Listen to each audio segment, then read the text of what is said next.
Welcome back to the Backlog Boys podcast at the cinema. With you, as always and forevermore, the three brothers. We have brother number one, the accountant, Samuel. Hey, how you doing? I didn't study accounting or taxes or anything, but I can do it for you. Just don't call me back if the IRS comes knocking on your door. You're the one who knows how to use a calculator, I think. I think so, yeah. Probably that's why. Yeah. And then we also have athlete superstar, brother number two, Alexander. That is like the most far thing from the truth. I am like you're the most fit out of all three. I'm Yeah. the most fit, but I'm probably the least athletic. I don't know. You know what? You and me gotta take a day and try to compete and see who's the most athletic. I'm not between even the two. like only you two, not even Omar, me. when was the last time you went to the gym? I bet I can still do more than you. You probably can lift more I mean- than me. You probably can't outrun me. I can probably like do more at the gym than you, but like when it comes to like sports, like athlete stuff, that's not me. Okay. Most athletic, all three of us would have say that. And then you have me, the ultimate fanfic. Oh, he's the same one again. The ultimate writer himself, me. I'm the third brother, What's your name? Omar. Okay. I didn't have a different name. I'm the same name. Yours the is same probably way. the only one that's very true. Yeah, because I actually do write fanfiction. I can post it online. And I have raving reviews. Don't worry, I'm there with you. I started writing my own screenplay. Oh, wow. We read it. I've read Oh it. no, like Your own actual an screenplay, like actual what you want to do. screenplay, like for me. I'm going to have to read that. If you couldn't tell by our screenplay conversations, we're talking about the Royal Tenenbaums. I hope I said that name right. Yeah. I wrote this one. You wrote this movie? Yes. You were in 2001. Yes. Were you Little like baby I one? was a little 2-year-old. Yeah. You were just like, all right, look, Wes. Yeah. I know you and Owen go back, but like, Wesley. can I call you Can I Wes? call you Wes? We that close? And he's like, what the fuck? Yeah. Hey, I have an idea for a movie. Yeah, that was me. Okay. If you couldn't also tell, directed by Wes Anderson, co-written by Wes Anderson and his homie Owen Wilson. Oh, he wrote this He too? co-wrote. They co-wrote Yeah. this together. I think they co-wrote at least like the first three. Yeah, they all came up around the same time, which I didn't really know. Yeah, this movie came out 2001 December. This movie came out 3 days after my birthday. Hey, look at that. Yeah. How old were you when this came out? I was 1. Wow. Oh, I turned 2. A little 2-year-old Alex Yeah. sitting there watching and creating this having one. created The inspiration for this movie. That's what I'm saying. It's his life. Speaking of I life, am the Royal Tenenbaum. the Royal Tenenbaums. That's my favorite quote from this movie. You did write this. Oh man. So the budget, $21 million, which is $35 million for today standards. Wow. Do you think it broke? Do you think it made its money? No, not at all. I really don't think Wes Anderson is like a mainstream box office success. Alexander, I think I might have accidentally told you that. I won't answer this. Yeah, I did. Me and him talked. That's why I Okay. without you because we don't like you. Yeah, we went out on a date. Oh. This is. I'm gonna ignore that. The fakeness. No. This is his most box office success since Grand Budapest Hotel. Oh, like before Budapest. Yeah, before Budapest. This is his biggest movie. Oh, wow. 71.4 million. Holy crap. 120 today. Sheesh. So it made its money and then and some. more. Wow. This is like one of a lot of people's like their favorite like Wes Anderson movie. But I think probably before Budapest. This is my second favorite. Well, this is only like my third one I've seen, so I have my it kind of hard favorite. to I've only seen 2. pick. Much competition. I feel like that in itself sounds like a Wes Anderson bit. Yeah, honestly. But I think one of my I don't know any of these stats and facts or and what's all that are spoilers. I could probably not honestly like kind of the whole plot of this movie is like what is it? He's rich, right? The dad's like rich. Just Yes. want to go for a summary. Oh, because like me explaining that will make why I explain some of these stats a bit more because a lot of like the why the story is. Yeah. Okay. But like it's kind of like a rich mom and dad having like these genius children, but the father being like a terrible father. Yeah. Not even like a bad father, just like a A deadbeat. No, he's just No, like no. absent. Like he doesn't seem that interested in his. like he only children cares that about much. what gains he can get out of those Okay, kids, yeah. as opposed to like he's just not he just leaves them or whatever. Yeah. Like he obviously is there, but he just does like dumb things with them. Or Yeah, whatever. or he's mostly focused about how he feels about things instead of taking into consideration his kids. And it's kind of like that and like how they are as adults now Yeah. in life and like the starting point for this movie is like the whole deal with like the parents. They get divorced like it's pretty quickly. They talk about that. Like they're separated, and like Wes Anderson's parents were divorced. Oh, so that's kind of like the start. And his parents were not anything like these guys at all. But that was like the start. The point of the movie is like a divorce and family and how that kind of goes. But like the idea of like these like characters who are like prodigies basically. Like this movie, I feel bad because like I'm not a big like cinema buff guy or whatever the words are, and I'm not good like at like cinematography and like shots and blah blah. Like I always never understand that to me. But like I can tell this guy loves cinema. Like he loves movies. This guy, because like all the stuff I see inspiration from are like things from like the 1960s and 70s. Like the whole Prodigy thing is from a book from like 1961 by like J.D. Salinger. Or whatever. Is that that's not Catcher in the Rye, is it? Yeah, that's that guy. Oh, okay. I think he helped or whatever. Like a lot of the book stuff is involved. Like he's he authors those books. So I think he like was involved in this movie. Oh, okay. Like with writing and stuff like that. Huh? Because I guess he has like a book where like they're basically like kids like are prodigy kids or whatever. And like their clothes are very distinct and like very unique or whatever. And I think there's a character in those books that are called Tenenbaums, like spelled like differently. They're spelled the way I think you guys were trying to think. Okay. With 2 N's. There was a bit we did before where we tried to figure out who could spell the name. It's impossible. I don't know. That was pretty close. Yeah. I think another one was like I won't go through it, but a lot of films that inspired him or whatever. But there was one. There's one film. It's called The Fire Within. I won't talk about what the movie's about. It spoils the character thing. But there's a quote from that movie that he took and he kept in this movie, and that's one of my favorite lines of the whole movie. Oh. Me saying it basically a spoiler, but you won't understand who says it though. Okay. I'm going to kill myself tomorrow. Oh, okay. He took that quote because the movie's from France, so he Okay. translates it into that, and then he took that line and he used it in this movie. Huh. If you see, that's how. I did feel like that was kind of out of place. Yeah, for sure. I still think it's one of my favorite scenes, but that's beside the point. So a lot of big name actors are in this, but some of them are not as big as they will be kind of in the future or whatever. Yeah. But like the kind of big Gene Hackman as the father or whatever. He was like the one. Wes Anderson wrote his role for him without him knowing about it. Oh. Huh. Like he was praying that Gene Hackman would take this because he wrote it for him. But it's like he was just like he didn't get the character. He couldn't connect with him, so he was just like, I don't know if I can do this. So instead, Michael Caine was like gonna do it. Oh. And I think it was the guy who plays like Willy Wonka, not Johnny Depp, the old original. Yeah. Oh, Gene Wilder. Yeah, he was also involved in it, but then eventually Gene Hackman actually he got in to do it. I don't know why, but I was thinking while watching this, I could see Gene Wilder in this. Yeah, well, yeah, Oh, this yeah. character is kind of like a Wonka-esque kind of guy. Like a rich, like what would be the word? Like he doesn't understand human nature. Yeah. You know what? I'm kind of glad they went with good old Lex Gene Luthor. Hackman. Was he Lex Luthor? He What? was. What? In like the original Superman. Oh, I had no idea. Bald. I've never seen this guy before, so like, Yeah, I think this is my first time I've seen this actor before. Yeah, he's like old man not old man, old like Superman, like Yeah. Gotcha. Christopher Reeves or whatever. His name. Oh, okay. That Those was old ones. So I kind of already saw him as a bad guy going into this. I'm like, okay, I can see him being kind of an asshole. okay. So like once he got Gene Hackman to get in it, like that kind of like led everyone else to get in. Oh. Because Ben Stiller and Gwyneth Paltrow, they were doing other movies. So like they had a very limited time to like film their stuff. So they were like they had to film around them as opposed to kind of the other way around a lot of times. But that getting Gene Hackman, they were like, all right, like they're in as well or whatever. I was not expecting Ben Stiller in this movie, honestly. Like he's definitely. I don't think he's in any other Wes Anderson movies because like Wes Anderson typically has his The cast same of guys or people, you whatever. know. And Ben Stiller's not the kind of guy I would expect. Like I know him from Night at the Museum. You know, that's my Ben Stiller. And Secret Life of Walter Mitty was pretty decent. Never saw that. That one's all right. But Tropic Thunder. oh yeah, And and Tropic he Thunder. directed it. Yeah, so that's my the thing. God. Like I was not expecting him to be in this kind of movie, but he works actually, like surprisingly so. I mean, I've always like been. I think I've said it in this podcast, but I've also like I've been very vocal. Like I don't like Ben Stiller as an actor.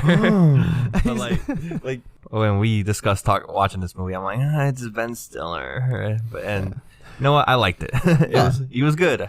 He did not piss me off in this movie. Yeah, and I only know Gwyneth Paltrow from Iron Man and the whole Goop thing. Outside of that, but aside from that, I've never heard of her even before Iron Man. Like she probably is a big name actor that I just never realized. Actress, you're right.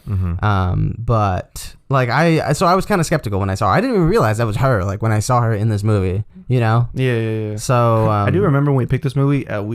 Sam showed a picture, and he like he thought certain actors were in this and they weren't at all. Yeah, I thought Jason Schwartzman was in this movie. And I'm like, no, that's Luke Wilson. And I was like, who? Owen Wilson's brother. I still went, who? Because the thing is, I don't think I've seen a Luke Wilson movie either. Oh, well, yeah, I'll talk about this real quick then. I've watching Old School. I don't think any of you guys have seen that movie. No. The movie's like not funny anymore because it's a 2001-2 comedy or whatever. But like ever since then, I'm like, I want to watch more Luke Wilson movies, and I haven't seen anything else that he's actually been in. Have you seen the Stargirl TV show? No, I looked him up. What is he still doing? I heard that he's in there, and I'm like, maybe I should. That's where I know him from. Huh. But like me watching this, I'm like, well, this is so weird because like that Old School is like a Will Ferrell kind of like goofy like movie or whatever. And then there's this. I think he's Idiocracy, and that's also like a dumb like 2000s comedy or whatever. So it's like seeing this is like he's just serious or whatever. I didn't even know Owen Wilson had a brother. Yeah, there's 3 of them, I think. Oh yes, I was on there. I think Owen's the IMDb. oldest, I think. Really? And I think Luke is younger than Owen. Oh wow. I do kind of see it like how they look similar, but like I would not have thought they were brothers. Which is funny to me because they don't play brothers in this Ironically, movie. a movie about brothers. They don't play brothers; they're friends. Yeah. It's funny because I paused. This is completely not anything. I paused the movie. My brother called me. Yeah. And I paused right when Luke and Owen are looking at each other. They're front and face to each other, and I was calling him, and I was like, dude, they don't look anything alike. How the fuck are they brothers? I think they do. There's like something there, but it's not like obvious. Yeah. Especially like later on, maybe. Well, we're jumping around a lot. Yeah. We're back to actors again. Bill Murray's in this movie as well. Yeah, Very small role. I thought he was gonna be a little more into it. I don't think he's not even in the cover or like the title characters. Like Yeah, for some reason, I just like. I thought he was like a pretty important character, but he's barely in it though. To be honest, he's not in it that much. It's because this is like around this time of his career where like he wasn't the big. Is this when he was doing Garfield? Because Garfield's like after this. All I heard when he was talking is that Garfield voice. This is like 2001. I think Garfield came out to like way later than that. I think a little bit later. Garfield was like when I was a tiny child, like 2005, 2006. So his voice in this movie is just Garfield. It's right around the time. I want to take some quotes now that he said in this movie and make Garfield say them now. Oh my god. Anyways, yeah, this is like around the time where like he wasn't like the main character of movies anymore. He was just taking like side roles, like kind of how this movie is like. Yeah, I think he's in Rushmore as well, and he's not like a main character of that movie either. Okay. I think another interesting aspect, there's a narrator in this movie played by Alec Baldwin. I don't know if you guys knew him. I knew him immediately because I recognize his voice. I did not realize I was Alec Baldwin until later. Me neither. I didn't realize it till now. You're like, oh shit, whoa. Yeah, he's the narrator of this whole movie. And it's like kind of like what would be the word, like a misunderstanding, I guess, or who's telling the truth. Where I guess Al Baldwin was told that when he did it, they're like, oh, maybe we won't put it in the movie, we don't know. But then when Wes Anderson talks about it, he's like, no, we're going to put the narrator from the very beginning. So like, I believe obviously Wes Anderson says he directed it. For sure. Al Baldwin said that. That's kind of crazy to be like, he would lie about that. Yeah. But that's his side of the story. Like that he was told maybe it's not going to be in there. Who knows? We don't know if we're going to put it in or not. I do think the narration is kind of necessary. Like it definitely ties the movie together with a nice little bow. Like it's not like you're learning like unknown knowledge through it. Like you're getting exposition, but it definitely helps flesh out some of the details of the movie. And it definitely adds like the atmosphere. Absolutely. Whatever. I love that opening shot with the book getting checked out. You know? Yeah. Where like it's like flipped over. He has to like turn it around, open it, bang, stamp, and like throw it back at you. This movie is the book. Yeah, that's what this movie is. I was gonna say, is all of his movies like that? Because it's very much like Grand Budapest, where it's like presented through a story. It starts off the same way. There's a narrator, and you're listening to the story. But like, I guess a lot of them kind of follow a similar structure. Yeah, like this one was broken into chapters, kind of like how Grand Budapest was. Because this was more of a book than anything. Like this is just a book like movie. I don't know if that's even the right word. Yeah. And I think what I've seen of I don't know what's called, the one with Bill Murray, the water Life Aquatic. I think that one's like shot like a play, like there's curtains and they move. I've seen clips of it, like the curtain moves or whatever. Obviously Budapest, how it's shot. Yeah. I've only seen like the first like 10 minutes of Mr. Fantastic Fox, but that one just shot like, I don't think it's told in a different way. It just kind of that one is an adaptation of a Roald Dahl book, and there are cutaways. Like, all right, now this is this part, and now this is this part. So this is a Wes Anderson ism. I think at this point.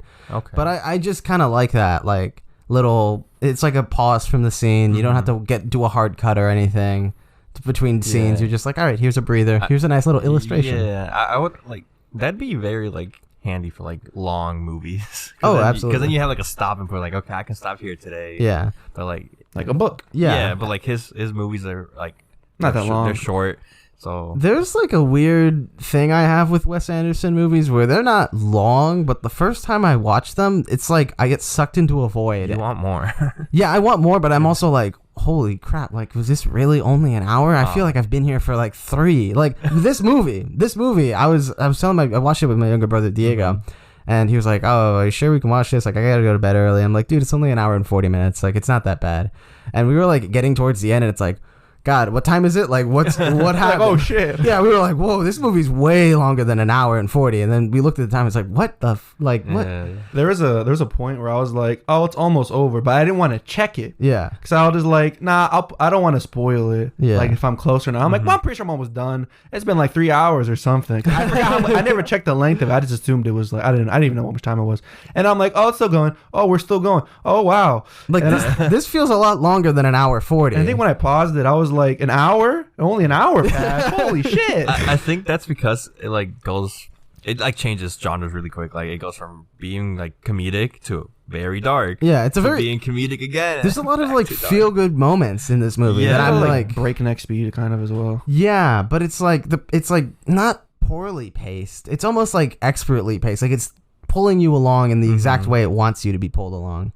And I don't know, it's weird because like when I first watched Grand Budapest, I felt the exact same way. Like, holy shit, this is such a long movie. Like, because that one's, because like it almost feels like, especially how the camera works in that movie, where like it feels like you're there with like the characters, and since the characters are always like moving, you feel like you're moving like the whole time. Like you never feel like you would have a chance to breathe a second. Oh, I did notice that with this one. Yeah, like you can like, because everyone's always like, there are scenes obviously when no one's moving, but like there's always like walk. You're walking with them, so you're just like, oh, I'm gonna like, I can't stop either because these characters are not stopping, so I kind of have to follow, I have to kind of like keep pace with them or whatever. Yeah, it's just weird, but on rewatches for Budapest and for other Wes Anderson movies, like I'm like, oh yeah, this is feels right. This feels the normal time. I think it's one of those things where because you don't have a frame of mind for the pacing, you just like feel like you're getting dragged along so long. After seeing Budapest more than once now, like the first time when I was here watching it with you guys, I was like, this is a pretty long movie, and then I watched it like the day after at work, and I'm like, done already? What's next? It's only been an hour. I still got 8 more hours left on this shift. You're like, oh, I'm gonna watch Budapest. It's like a long movie. That'll be half the shift or something. Yeah, and then I watched it with my sister the day after. Not the day after, like a week after. How many times did you watch it? 3 days in a row.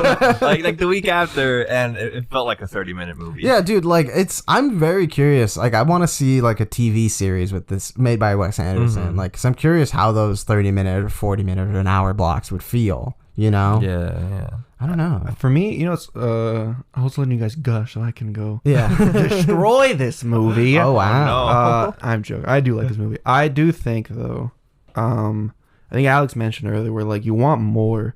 I do think this movie has a lot going on, and I don't think they give enough time for everyone, in my opinion. Yeah, for sure. Because there's a lot of characters in it, and you're supposed to care for all of these characters, but I don't think they give you enough time for you to care, especially a one character where the turnabout I think is that I don't think it's believable.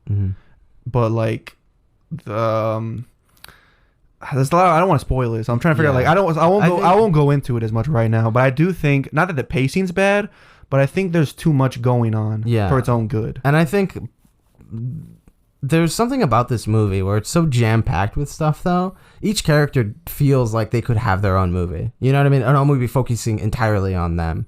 You know what I mean? For me, like, I would rather just like cut 2 characters. I couldn't think of any of which one I would, but like just cut like 2 of them and then just give more time for everyone else. Yeah, or maybe and then that'll just be, or maybe make a little bit longer. And then that'll be perfectly fine. Okay. Like I don't need like 5 more hours of Ben Stiller fucking around or whatever. No, but I see what Sam means. Like they all like Ben Stiller's character. Like you find out something tragic happened to him before. Like that could have been its own movie. Yeah, but him dealing with that. Yeah. Richie's character, he was out on sea, so he could have had his own movie. Yeah. And you hear that the Margot was like had a whole thing. Adventures, like, which you see a little bit of eventually. Each character could have their own movie, and it would like. It would still be pretty decent. Yeah, like, and actually. Like, for me, I think that's like especially that Margot stuff. Yeah, like that's perfect because I don't want to see that. Like, and you like I don't need to see if you just show me like 5 seconds of everything that she talks about. That's perfectly fine with me. That works with this movie. Yeah. I think the characters for me, I think it's Ben Stiller's character. Honestly, I think he's the least developed out of all of them. But he's the one. Maybe it can make I did learn like Ben Stiller. They had to like record for his schedule, so maybe he just couldn't be around for much. But I feel like his character needed more, with especially how like the ending and stuff kind of goes with his character as well. Yeah. I think like the turnabout for him as well is kind of like too quick for me. Yeah. But I think like me, like Richie's character, Luke Wilson's character, he's my favorite character of this whole. Maybe because I just like Luke Wilson and all that, and I just like fanboy over him. But like he's my favorite character of this whole thing. The way his character goes, and especially like his kind of like everyone has like a turnaround. Honestly, Yeah. the whole movie's kind of like a feel good movie at the end of it. Like I think Wes Anderson likes that. He doesn't like making the movie end depressing. Yeah. It is very like it usually ends with like a happy note in some form or fashion. Yeah. Especially with this movie, how it starts. Yeah, there's usually like some form of tragedy in the movie, but like at the end of it, like things kind of get resolved. Not like a happily ever after kind of thing, but like there's like hope at the end of the tunnel with a lot of his movies, I feel. I guess speaking of Wilson, the other one, Owen, I also think he's also underused.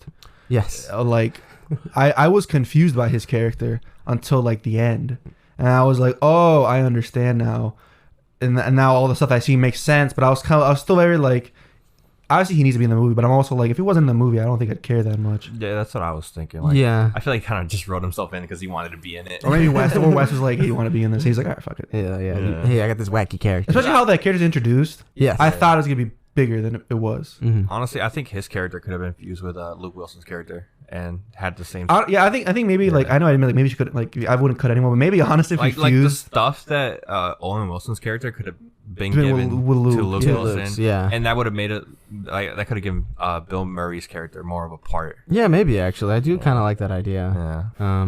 But I we didn't even mention. Sorry, I don't know. Yeah, I was gonna yeah. cut you off. I was No, like, go for it, go Danny Glover's in this as well. yes. I stupidly was like Donald Glover, and my brother was Yeah, like, Mr. Childish Gambino. yeah. My brother was like, you mean Danny? And I was like, oh shit, yeah, not Donald.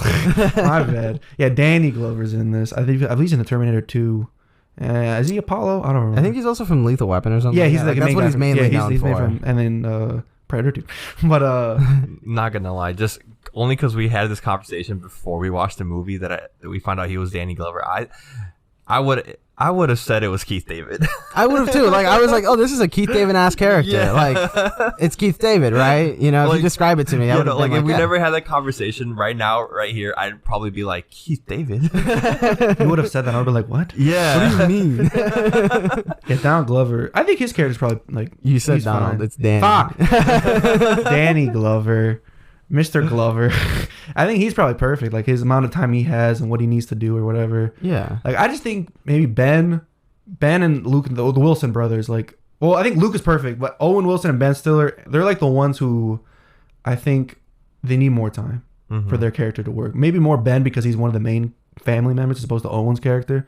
But like, and the mom, she's not even in that much either. And The mom she's isn't perfect. in it. Yeah, she's like perfectly developed. She's like dealing with her divorce, but not really. Like, Yeah, you find out that they separated, but they never really got officially divorced. Yeah, so like they did the Mexican thing. yeah. They're just like, we're not married, but we've been living together for like 50 years, so we're basically just married. Like, Yeah. we Yeah. don't need paperwork for that. Yeah, and like I thought her story was really interesting, like kind of moving on and finding love again later in life. Yeah, like yeah. that's an interesting. There's a lot of like interesting small themes that everyone's kind of dealing Yes. with, and like I really like this movie for that. You know, like in Budapest, it's just like I think Budapest is like visual candy, but like in terms of story, this is actually much better. Like for me, anyways, I prefer the story in this over Budapest. I think it depends whether what you want. Like Budapest is more entertaining to me. Yeah, This is more like dramatic. yeah. Well, it's like it is Yeah. more of a drama, you Yeah. know. I think Budapest is the better film, but I agree with you where like I think this movie's story is better, but like if they fuse this with Grand Budapest, it'd be like the perfect movie. Yeah. Like Oh, entertaining yeah. visual, and then plot. It's like oof. Like a plot that makes you think about it Yeah, after yeah. the movie. I don't know. I feel like Wes Anderson, like a Wes Anderson like TV show. I feel like this would be what it like. Yeah, this would be an awesome This TV would show. be Actually, the a Like a good miniseries. premise. yeah, It's funny because like segue to what's that stats and facts again. This show like inspired Arrested Development. It was a show. No, this movie. this movie inspired the show Arrested Development. I can totally see that. I did. I hear love about that. I love this. I love that show a lot too.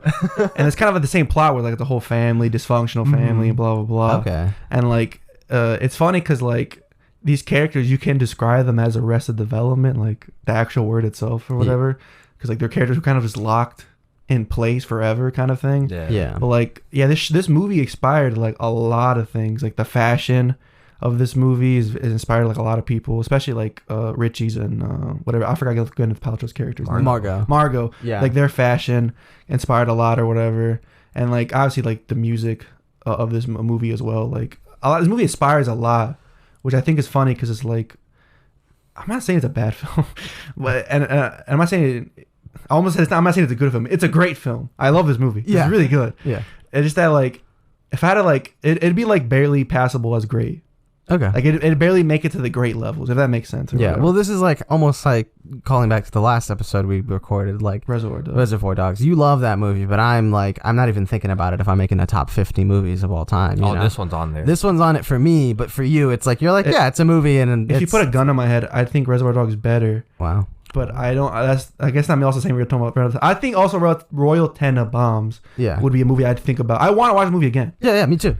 I think it just shows I just love Reservoir Dogs probably too much because like I don't feel as negative as you are with how Reservoir Dogs with me and Royal Tenenbaums. I really like this movie a lot. I was gonna watch this again. Yeah. Even though I knew we were gonna we were already gonna record. I was like I kind of want to watch it again. Fuck it. Still like to see some of the stuff again or whatever. Especially because like it's like one of those things where like you'll notice more things. For sure. Like certain characters, I'm like, oh, that explains a lot as you think about it as the movie goes again, because like it goes so fast, but reality it's only an hour 40. So it's like it wouldn't even be that hard to watch again, honestly. No, especially because like I might adjust. This movie is 10 minutes longer than Reservoir Dogs, but it feels so much longer, you know? there's so much in it. Yeah. But I don't know, there's like it's a movie that really stuck with me after I watched it. You know, that night I just kind of kept thinking about it and turning it over in my head, and there's not a lot of movies that do that for me, you know? So it definitely stood out as one of my favorites that we've watched so far, you know? Oh yeah, I'm still thinking about it too. Like I was telling you guys how I wanted to make a video, how it went, like because I have long hair. I was like, I'm just gonna come in dressed as Richie, sunglasses, headband. But yeah, you gotta grow the beard though. Yeah, you but gotta get more I didn't have enough time, or Yeah. else I would have. But the fact that I was willing to do that, Yeah, I mean, I don't know. I think for me, it's not that deep to me, but there is one. I keep talking about it, so I will talk about when this spoiler comes. Sure. But there is one scene that scene hit different. Yeah. For me, and that one's still with me like probably forever. That scene's incredible to me. But that's probably more spoiler talk. But I think this movie's like. That's Wes Anderson is like. He's really good at what he does. Yeah. He's really good at making movies, and you can tell he loves making. Like Quentin Tarantino, him, like they probably watch movies for fun from like the 1950s, and they're like, this is incredible. Yeah. And like, we'll just watch it, we'll be like, what the fuck is this? well, I mean, that's their inspiration. Like This is their love. Yeah. It's movies probably. Yeah, well, like me, like I want to write screenplays. Like this will be my inspiration. Like these are my generation's like writers. Yeah. These movies will inspire mine and other people's work born around. Well, they all already time. have. Like Yeah. especially like Arrested Exactly. Development. I think other movies as well. Like I think probably are like inspired by this movie. But like you saying, like they watch these old movies and they're like, this is great. Like this will be great. Like this is gonna be an old movie 30, at some point. Yeah, 30 years from now, like I'm gonna be like, that was a classic. Like you kidding me? You know, like Can you imagine like when you have kids and they're just like kids are like, what? yeah, for real. The Royal Rumble? Well, that's the thing. I don't even think it's like it was his most profitable movie back in 2001, but I don't really hear about the Royal Tenenbaums anymore. To be honest, you know? I've never heard of any of his movies. Okay, in general, that's so true. I just didn't. Know I think Wes Anderson is a little more niche. Like Tarantino's like big, you know. There's the Coen brothers, Scorsese. but Scorsese. but Wes Anderson just has that special little comfort for me, man. Like Yeah. I'm so excited to watch all of his movies. I've never once like seen or heard about a movie that he made, and I'm like, I'll pass. This is actually like the first time where I've heard about the upcoming Wes Anderson movie because they just announced the cast for that. And it's fantastic. They got Steve Carell, Oh shit, who I'm like, this is perfect for a Wes Anderson movie. Mr. Foxcatcher. Mr. Foxcatcher. Lamont, I believe his name is. I mean, like, as you can tell, like, I love this movie. I would absolutely recommend it. Alex, would you watch this movie with your dad? I would. I think, yeah. Yeah. I want to watch one of these movies with my parents. Like, I just can't figure out which one would be the best. I love how you swerved. and people can't see Ozzy, but like he looked at me as he was about to ask me, then he immediately said, Alex, what do you think? And I'm like, you son of a bitch. Oh, you son of a. But what do you think, Omar? So I think we talked about this off the pod, where I did watch like a YouTube video about Wes Anderson. You told and me like about this. I told Alex when Sam when we went to the bathroom. Okay. Where like the way the guy said, I wish I remember the YouTube name or even the YouTuber's name. Yeah. But like the way the guy said it, he was like, Wes Anderson movies, he makes you like he doesn't make you not realize you're watching a movie. Like he makes it obvious that this is a movie. Yeah. By like again the whole narration thing or whatever. That's like a book thing as well or whatever. And like Grand Budapest, the way how that's shot as well. Like those movies, like don't pretend like it's not a movie. And I think that like works for him, cause it's like you get immersed into this world, and you're not even like pretending it's not real. Which is obviously every movie is obviously not real most of the time. But like the fact that he doesn't care and you don't care and you're still in is like I think incredible. I do think the movie in the beginning is very long. Like I'm just like, okay, where's this going?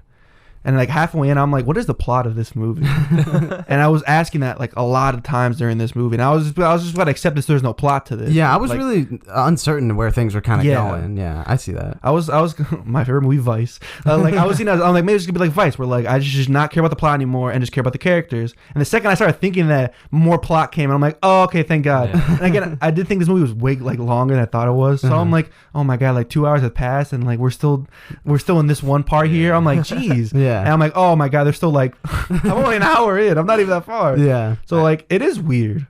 You kind of like, it's like a roller coaster of emotions. Yeah. Because you're just like, this movie's long. Oh, it's not that long. Yeah. What's going on? Oh. There it is. I did think there was a lot of buildup, but Yes. like, I don't know. I think it's like really well written for the fact that like, I do not like most of these like actors. Yet I'm invested into this story. Like I said, I hate Ben Stiller. I don't think there's one movie of his that I liked. This might be the first one. Wow. But yeah, just because he made me like these people that I don't really like to watch. Yeah, like I don't think if I was hanging out with you and like you, there's this awesome Gwyneth Paltrow movie we gotta watch. I'm like Iron Man. Get out. Yeah, but like just the fact that he made me fall in love with these characters, these actors, these people. I think it's just because of his writing. Absolutely. Yeah. I think it's incredible that he walked that dangerous line of me being like, this is a pointless movie. Yeah. To me, ending it to be like, this was great. Yeah. Like he did something that's like I can't imagine most directors. Because once you get to that point, you're just like done. Yeah. But like he made it bounce back perfectly. I still do think though it's not his best movies I've seen, because I think Isle of Dogs and Budapest is better than and well I don't, to be fair, the more I think about, I know I've seen the Moonrise Kingdom or whatever. Yeah. The more clips I've seen of it, I'm like, I don't remember any of this. So maybe I don't remember that as well. I do remember not liking it that much. It's on the list, so we'll get to it at some so point. maybe I'll say, so I'll just pretend like I didn't see it. So this is probably my least favorite of his movies of the three I've seen, I guess. Which is only, again, I was going to say his second favorite. Saw Isle of Dogs. I love Isle of Dogs. It's really good. I looked it up and I saw what it looked like, and I'm kind of scared to watch that one. It looks so different. Oh, absolutely. It's totally weird. It's like that Fantasy Mr. Fox. They're like basically like the same animation. It looks ugly. I love it. Like if I had to describe it, that's what it looks like. But it's like visually unique at the same time. It's really. I also think it's fun. I haven't seen it, but I haven't seen it either. But yeah, I've seen trailers and stuff. But yeah, I guess we can move on to spoilers and kind of talk about how we feel about. I recommend this movie. Absolutely. I never said. I didn't say that. I was like, I recommend it. Yeah. There's no way I would not recommend this movie. Yeah, obviously. So let's get into our car and drive into the new weddings. Jesus fuck! Oh my God! Oh shit, dude, we landed into the spoiler section. That shit came out of nowhere. Yeah, I know, right? I was like, whoa! I saw it coming, but at the same time, it was so shocking. As soon as it happened, I had to pause my TV. I'm like, what the There was like, I had such a rush of emotions when I saw that, because you see him speeding down and you're like, whoa, what's going on? Yeah. And then you see Royal looking at the kids and it's like, oh fuck, no, it's going to be that. And I love how they don't show it. They just show Gwyneth Paltrow being like, oh, a car hit the house. Yeah. Because she's so non-emotional. And you're like, wait, what? And right before that scene was, I think, one of my favorite little like subtle scenes where Danny Glover was getting ready for his wedding and his son is helping him. And then Ben Stiller's is like, oh, you have a son? And he's like, yeah, I'm a widow. And which is exactly what Ben Stiller's character is. And he just kind of like sits on that and thinks about it. Because it's like, yeah, like it's okay to move on past that. He's been struggling with the passing of his wife for so long at that point. So go ahead. Yeah, it's such a small thing, but like I saw that and I was like, oh, like wow, okay, like So I saw that scene completely differently. Okay, I actually thought I was like, this is what maybe it's just me then, because I did not see that scene that way at all. Oh, okay. So at this point for me, I was like, Ben Stiller he didn't have the development because every character has a development at that point. Yeah, and he's the only one that had it. So when that scene happens, when he's like, oh, I'm a widow too. Ben Stiller says that. I took that as him saying that and not like realizing what that meant. Like he was just like, yeah, I'm a widow too, like saying it as like, oh yeah, me too. Like if someone was like, oh, I'm a Gemini, you're like, yeah, I'm a Gemini too. Like something that's so natural to him, but I don't think he realized that what that means to him yet. Yeah, I think that's what got me the most. Is this movie is basically about a whole family of depression. Everyone's depressed in their own way. Like that's why I think Richie's character, Luke Wilson's character, like that one, like it's my favorite weird way, my favorite depression story. Like all of them are going through depression in their own different ways or whatever. And Ben Stiller's character, like it's one, he's like his clothing, where he's wearing a tracksuit. He's basically running away like from his problem, which is his wife died in a plane accident, but everyone else lived. Especially the dog who like flew off from like a fucking 1,000 feet or whatever. Got jettisoned away. Yeah. Like, but everyone, but his wife dies. So he's like fucked up by that. But he still hasn't accepted it though. He's still kind of like going with it. That's what his dad talks about. He's like, you don't even accept that your wife's dead yet. And I think especially with that scene where he just like, yeah, I'm a widow too. Like he says so like, yeah, me too. Like, that's what I took that as. Yeah. So like that's the point where he's still like. Still thinks. Yeah. Like he still hasn't even thought about it. That's why when he attacks Owen Wilson's character, and then like obviously when his dad gives him the dog at the end of the movie where he's like, I'm not okay. That's when I'm like, that's when he realizes. I'm like, this is it. Like that's finally where he's like, this is fucked. Yeah, like I'm doing wrong right now. And that's what I was like. That's where his character finally turns, and that's when I'm like, Jesus fuck. Yeah, this movie's great. That's how I saw that as at least. Yeah. It makes sense. I kind of like it. Yeah, I like it even more now. You're welcome. I might have to go for another rewatch with it. That's why I want to watch the movie again. So I'm like, it makes me think more. Yeah. Go ahead. I was gonna say, I don't know about you. Like, I haven't really talked about like favorite scenes in a lot of movies. But for me, my favorite scene was when Roya was taking his grandkids and hanging out and having fun with them. Oh, with like what they're doing the garbage can. Yeah, that was so funny. Like stealing milk cartons and shit. So and like goofy too. We never talked about Royal. We talked about him, but not his character. We talked about Gene Hackman. Yeah, exactly. But yeah, like it's such a touching scene, and I never really had a relationship with my grandfather. Yeah. So seeing that, it was like, oh my gosh. I think people like will relate to it differently because Omar saw it as depression. You're like, oh, I never saw my grandfather, and I'm just like, well, these kids have problems with their dad, and I don't think I do, but my brother and sister, they definitely have like daddy issues, and that's what I saw the movie as. Like, oh, they're trying, like their dad's trying to reconnect with them, but these kids won't let him in, and that's, that leads to all the depression in the family. Yes. Because I think this movie is like, because it hits different kinds of depressions. Yeah. But like when the Paltrow's depressions is like her character in general just has no emotion. Like that's just her character.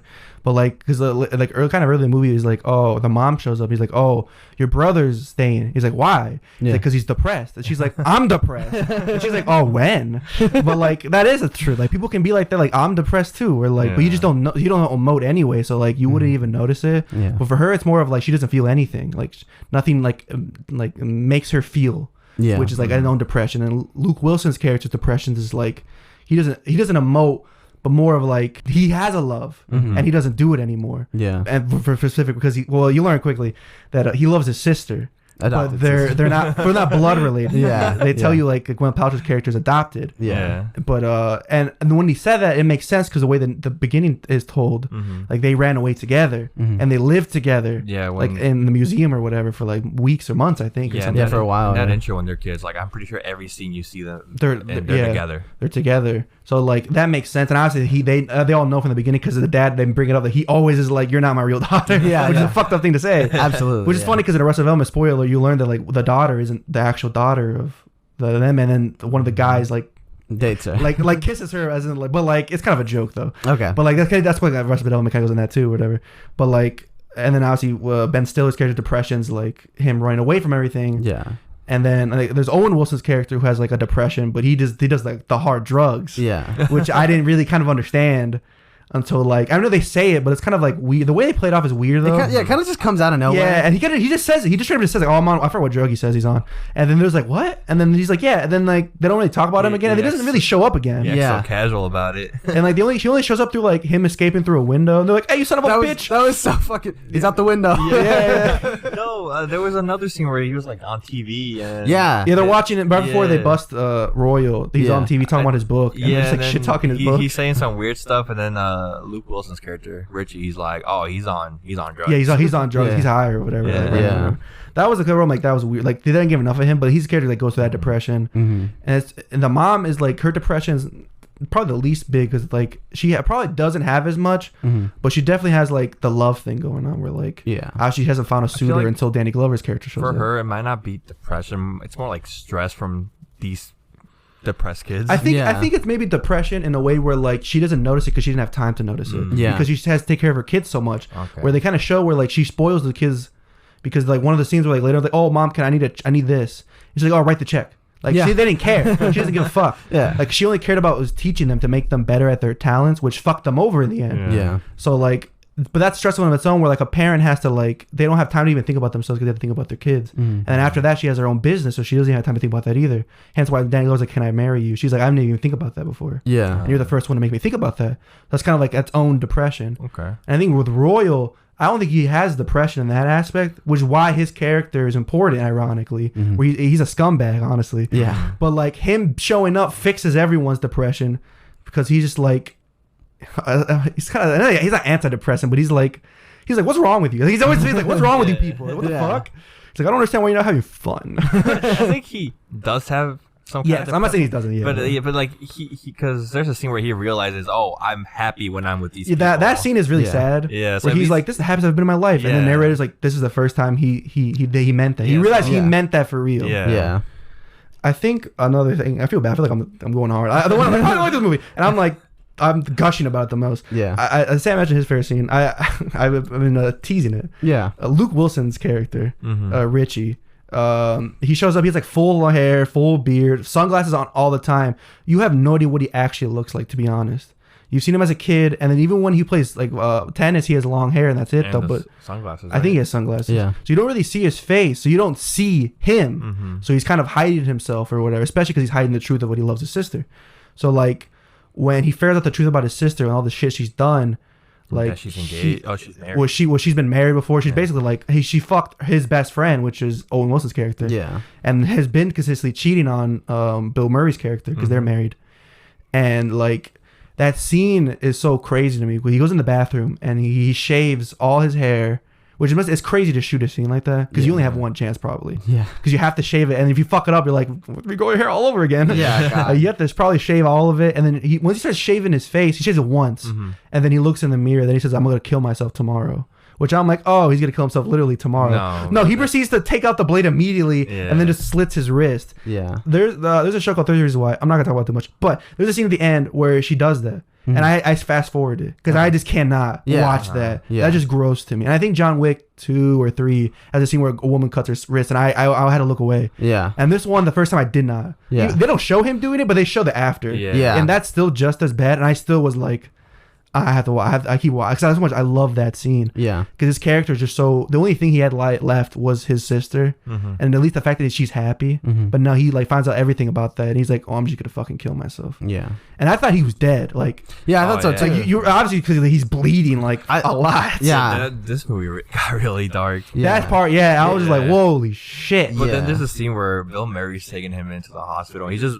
I don't know. I just found the way Bill Murray was running like all funny. He was like, I thought that was gonna be a joke because you learn Bill Murray has like a person, a kid living with him. He has like a super rare disease. And you mentioned he's colorblind. And I thought that there's gonna be a joke where he walks in and he doesn't notice he's bleeding because he's colorblind. So because he's like, oh, where's the red block? And then he doesn't know where the red block is earlier in the movie. So he obviously blood everywhere. He doesn't know what blood looks like maybe. So he's just like, oh, why is he sleeping here? And then that's he was dead. And that was like a joke. And I was like, well, that's kind of fucked. But that was great. Yeah, but no, he's like, oh my God, he's Yeah. It took him to the hospital immediately. Yeah, the point is, it's a Wes Anderson movie, so you kind of knew something funny was coming on. Yeah. Like, you would think that, but I guess it really wasn't, honestly. Like that especially like, but the scene after that where he's awake after that and everyone's there, that scene is funny because Ben Stiller's character's stupid.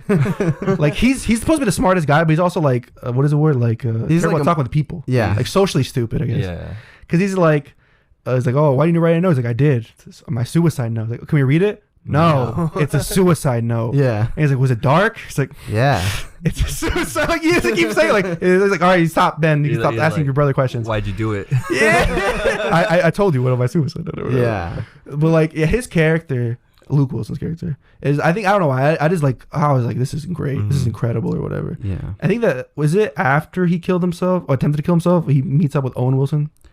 Was that before that? Yeah, it was after because he was already bald. he asked about it, like, so you got with her, and then you're right. you find out it's because of him. Yeah. Yeah, because that's one guy. It's kind of like, it's too small. Yeah. Where he's like, I wanted to be a Royal, like Owen Wilson's character. Like, I want to be a Royal Tenenbaum, blah blah blah. And it's actually because Royal is like on Me Too. Yeah. But he is the Tenenbaum. But I guess it kind of shows that how he doesn't feel like he's part of his family anymore.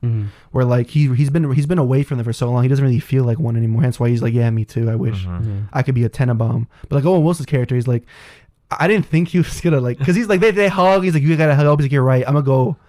Like, I forgot what he was going to He's like, I'm gonna go rehab or something. Yeah, or I gotta go. No, like I gotta go pee or like I gotta go something like that. Yeah, and then like, oh, he's running. And then you just see like, oh, taxi, Google, like, get me out of here or whatever. There's like, fuck. There's so many weird, funny scenes, but I don't know if they're like supposed to be that funny. Like, I think my favorite scene was the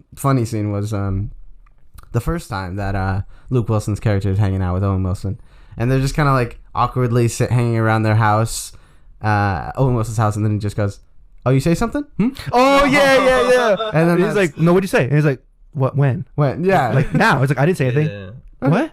And it just moves on. Like, that was such an unintentionally funny scene to me, or maybe it was intended, but I don't know. It was really leading up to the drug addiction. Yeah, like, immediately like, I'm on drugs. Like, I'm gone right now. I have no. He's like, yeah, I don't know what's going on. Yeah, right now. yeah. I also think it's like Luke Wilson's intro, like when he's an adult, is interesting because he's like in the ocean. Yeah. And at the beginning, I already forgot all their names. So I was confused who was who. So I thought Ben Stiller was Richie because he was wearing a tracksuit. Gotcha. I'm like, oh, he's an athlete. So I'm like, oh, Richie is the smart one. I'm like, why the fuck's he in the ocean? And like, oh, he's the tennis one. And I'm like, what? I love he's like, write letter, blah, blah. I was like, repeat it. And then he just repeats the exact thing he just said like 5 seconds ago. Yeah. He's like, what should I end it with?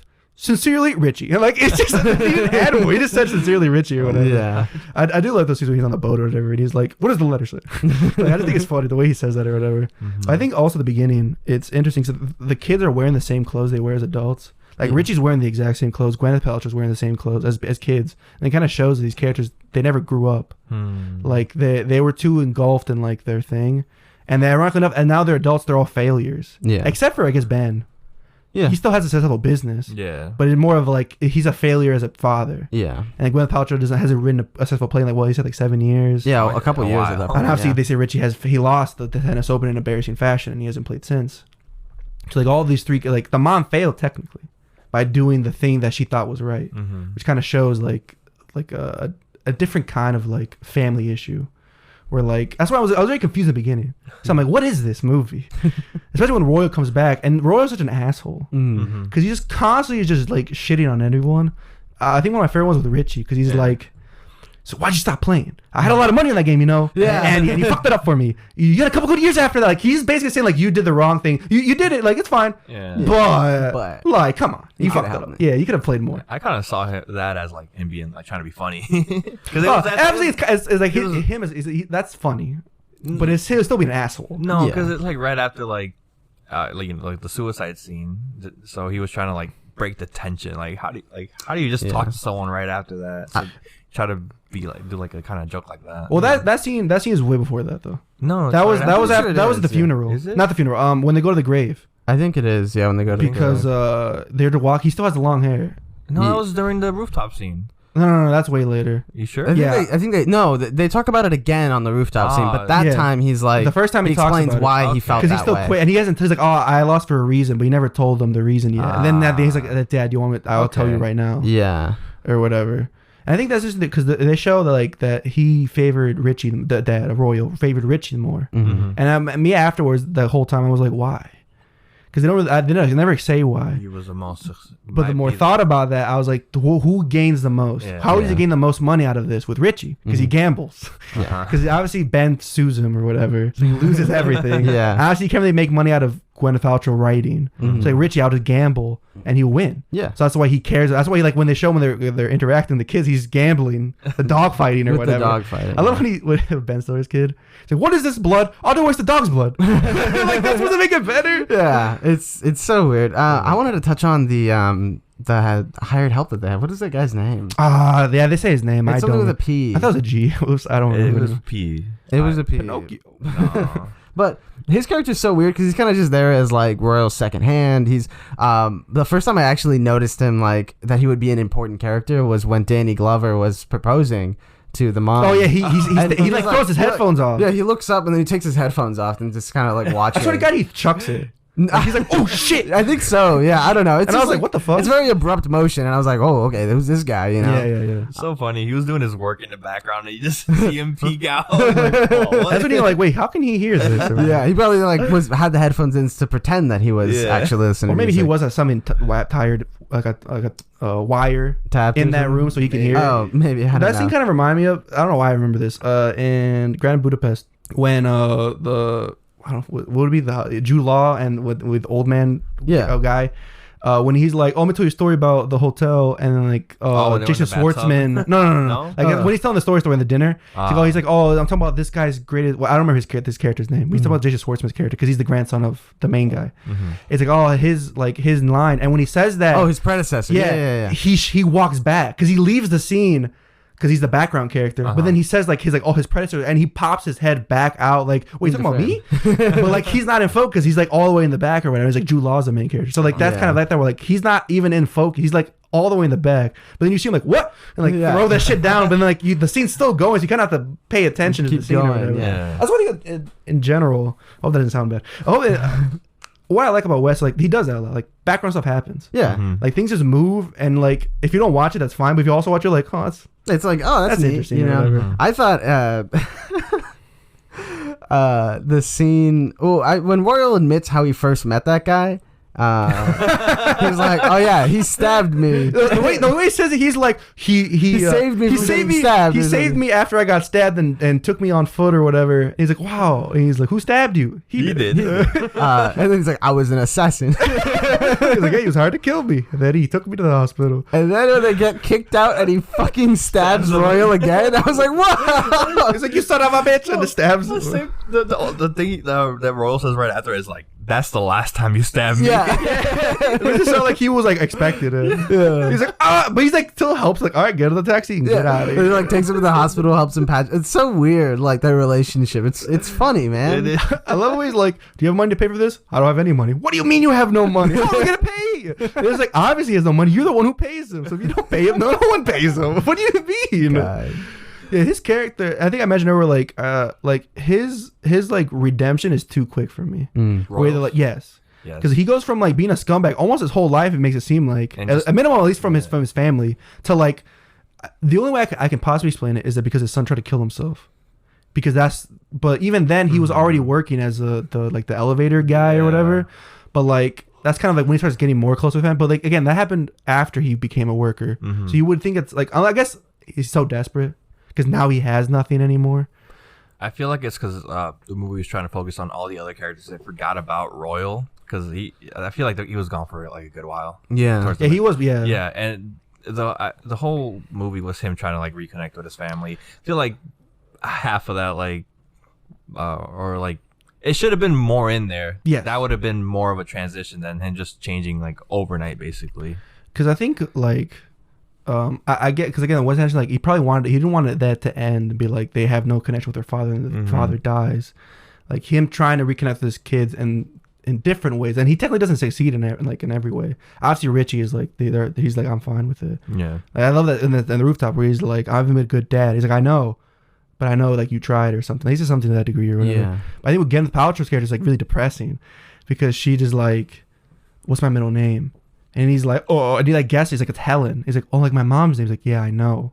You told that. Well, no, he doesn't. He guesses that it was a trick question. Yeah, he's like, oh, it's a trick. Yeah. And then he's like, no, it's Helen. And he's like, that's my mom's name. And he's like, yeah, I know. Yeah. And like early in the movie, he's like, I've never met her because you said, why would you? Mm-hmm. Because it's not your grandma, so why would you care? Mm-hmm. So it's kind of like depressing because that's it. That's kind of after that, the scene's over and they don't see them together again. Yeah. And I think with Ben, as the part that hit the hardest, where he's like, he gives him the dog. Yeah. And so Ben's like, I'm not okay.